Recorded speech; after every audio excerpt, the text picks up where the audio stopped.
This is my HPI mini recon. I seen that YouTube doesn't have very many how-to videos for the mini recon, so I figured I'd make one. So far, the only things that I've done to my mini recon is I put some low C. I forget what they came off of, but they were the same setup.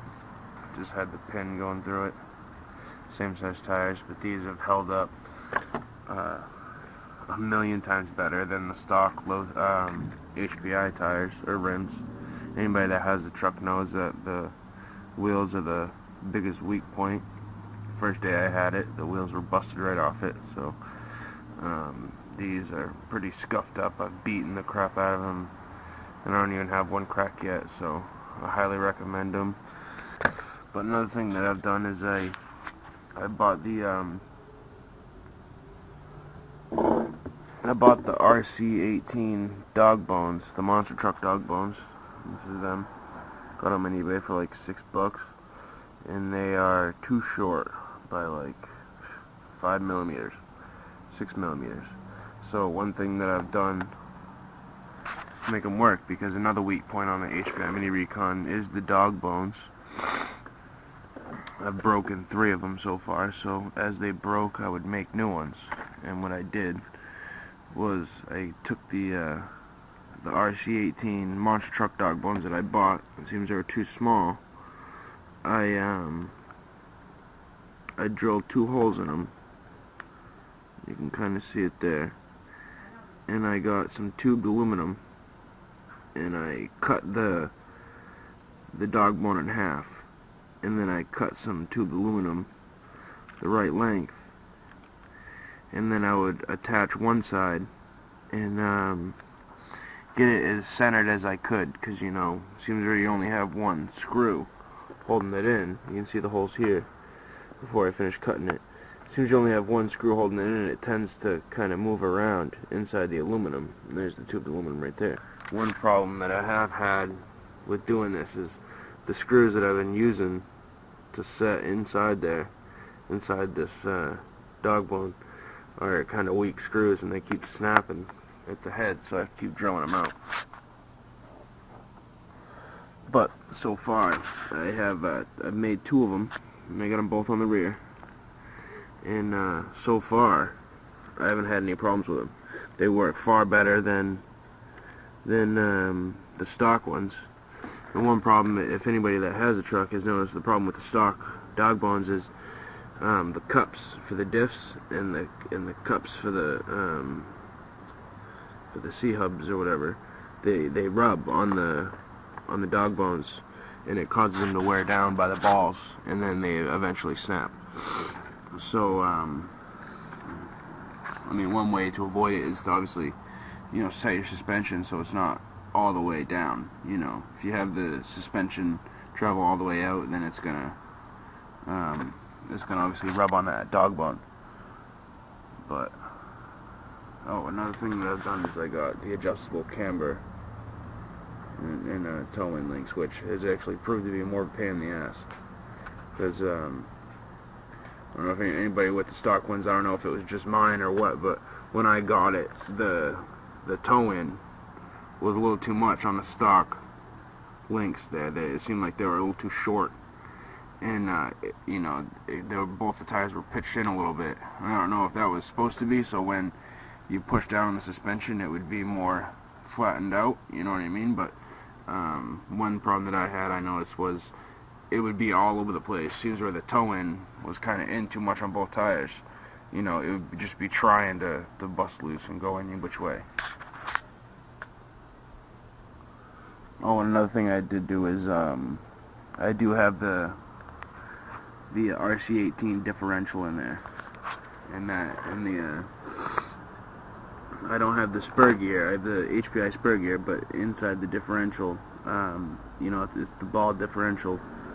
The RC18 monster truck differential gear does fit in the gear that goes on that center shaft. Also fits the HPI. Yeah, the only difference is that I guess the arms on the RC18 are a little bit shorter, so the dog bones fit, obviously. That, or the one thing I've heard is that the diff cups, these little adapters that come off the differential, the cups there are a little bit longer on the RC18, and I guess if you did a full diff transfer from the RC18 into the Mini Recon, that might fix your problem for the aluminum RC18 dog bones, because I know the HPI doesn't have shit for upgrades for this thing, and if they do, they're expensive as hell. I mean, just the stock piece of shit plastic dog bones are like $30, you know, for 4 of them. So I mean, that's fucking ridiculous. And I got the aluminum ones for $5. So if anybody else wants to try and do that, I definitely know that they work. Right now, I'm running a 3-cell LiPo on this thing with no low voltage cutoff or anything like that. I just you know, I'm not stupid. I'll just make sure I only run it for a few minutes. But the ESC doesn't get hot, the motor doesn't get hot. I mean, it rips. It'll pull standing wheelies with a 3-cell LiPo. And then another thing I did is I took the plasma battery pack, and I had a couple other battery packs I took apart, and I made my own pump pack, and then I ran it in, I think it's in parallel, so it's two packs, same voltage, double milliamps. And even with that, with the 2 hump packs, you see I mount the ESC here, and then the second battery here, and then it ties in with the stock battery here. And with that amount of milliamps, I mean, the thing cranks. It probably does like 25 miles an hour. But with the 3-cell LiPo, it's ridiculously fast. It's too fast for itself. If you try to take any corners with a 3-cell in it, it just topples right over. But other than that, the truck is pretty rugged, and any problems I have had with it, HPI takes care of pretty well. I had a problem with the receiver, and they sent me a brand new one. And then probably about 4 months later, my 2-year-old stepped on my transmitter and broke the whole steering mechanism off it, and I called them and told them what happened, and they sent me a brand new one with another receiver for free. So and then I was just having a problem with the speed controller. I don't know if it was something I did or if there's even anything wrong with it, but I noticed that it would sometimes it would shut off on its own, and then it would if you went from reverse to forward too fast, it would take right off. So I called them up and told them what was happening, and they sent one right out. And I've had this thing for a little over a year now, and they're still honoring the warranty. So as far as customer service, HPI is bar none, you know. I mean, I've dealt with all of them. I've dealt with Traxxas, and all of them. Traxxas is really good too. Losi is pretty good. But other than that, I know the steering servo was pretty weak, so that's another upgrade I'd like to do. I'm not going to go too crazy on this thing because, you know, it is a little truck and it's fast enough already. So here's halfway through building one of the new dog bones for the HPI Mini Recon. These are from the RC18 monster truck I got on eBay for like $5, and they're a little too short, like I said before. You know what I do is I take this aluminum tubing. I'm not sure exactly what size it is.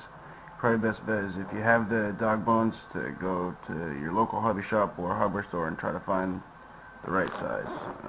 If I find a way to measure it, I'll see if I can do that for you.